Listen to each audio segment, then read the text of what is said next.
Hello friend, Sujit Susmita লাইফস্টাইলে তোমাদের স্বাগতম। আজকে তাড়াতাড়ি চলে এলাম কাজ থেকে। ঘড়িতে হয়তো দেখতে পাচ্ছ তোমরা 9:30 বাজে। এত তাড়াতাড়ি আসি না, তাড়াতাড়ি চলে এলাম। ফোন করে আমাকে বলল যে বিরিয়ানি বানাবো, তাড়াতাড়ি চলে আসো কাজ থেকে। তো ওই খুশিতে তাড়াতাড়ি নাচতে নাচতে চলে এলাম।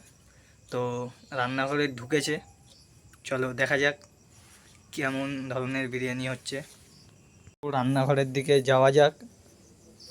বাবা, রান্নাঘর বন্ধ করে কি বিরিয়ানি হচ্ছে? রূপা, আসবি না এখন? হ্যাঁ রূপা, আসবি না এখন? কেন? আমার একটা জিনিস দরকার, লঙ্কাটা দরকার, যা নিয়ে এসে দে। বিরিয়ানি করতে আবার কবে থেকে লঙ্কা লাগে? হায়দ্রাবাদি বিরিয়ানিতে কাঁচা লঙ্কা লাগে তো। ক টাকা আনবো? নিয়ে আসো না, 250 মতন লঙ্কা লাগেই তো। লঙ্কাটা আনতে বললো, যাই লঙ্কাটা নিয়ে আসি। লঙ্কাটা নিয়ে এসে আবার কথা হচ্ছে, চলো। লঙ্কা নিয়ে চলে এলাম। লঙ্কা আমাদের এখানে ঠোঙায় দেয়, তা এবার লঙ্কাটা দেওয়া যাক, চলো। রূপা, হ্যাঁ রূপা, হ্যাঁ এই যে লঙ্কা, দাও। এবার ঢোকা যাবে? না, ঢোকা যাবে না, রাতে খাওয়ার সময় একেবারে দেই। দাও, ঘরে কি বসতে পারছো না? আমি দরজার দিকে তাকিয়ে বসেই রয়েছি, কখন আসবে। কিরে রূপা, রূপা কখন আসবি? হয়নি?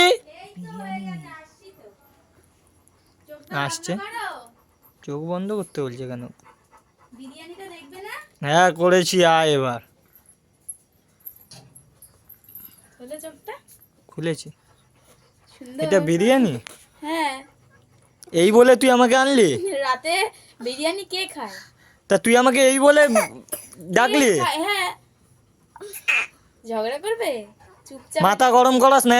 কখন চলে এলাম, চুপচাপ আমি আড্ডা মারবো ভাবলাম। চুপচাপ এটা খেয়ে নাও, চুপচাপ খেয়ে নাও, খাইয়ে দিচ্ছি ভদ্র ছেলের মতন খেয়ে নাও, ভিডিওটা বন্ধ করো। তা দেখো, এতক্ষণ অপেক্ষা করার পর বিরিয়ানির জায়গায় ফেনা ভাত। মাথাটা আমার গরম হয়ে গেছিলো, তাই চিল্লে ফেলেছি। আমি তাড়াতাড়ি কাছ থেকে এলাম, বিরিয়ানি বলে নিয়ে আসা হলো।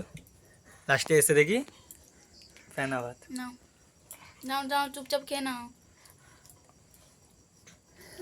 শীতকালে এইসবই খেতে হয়। ভালো হয়েছে না? ওদেরকে হ্যাঁ বলো। ভালো হয়েছে, খুব ভালো হয়েছে।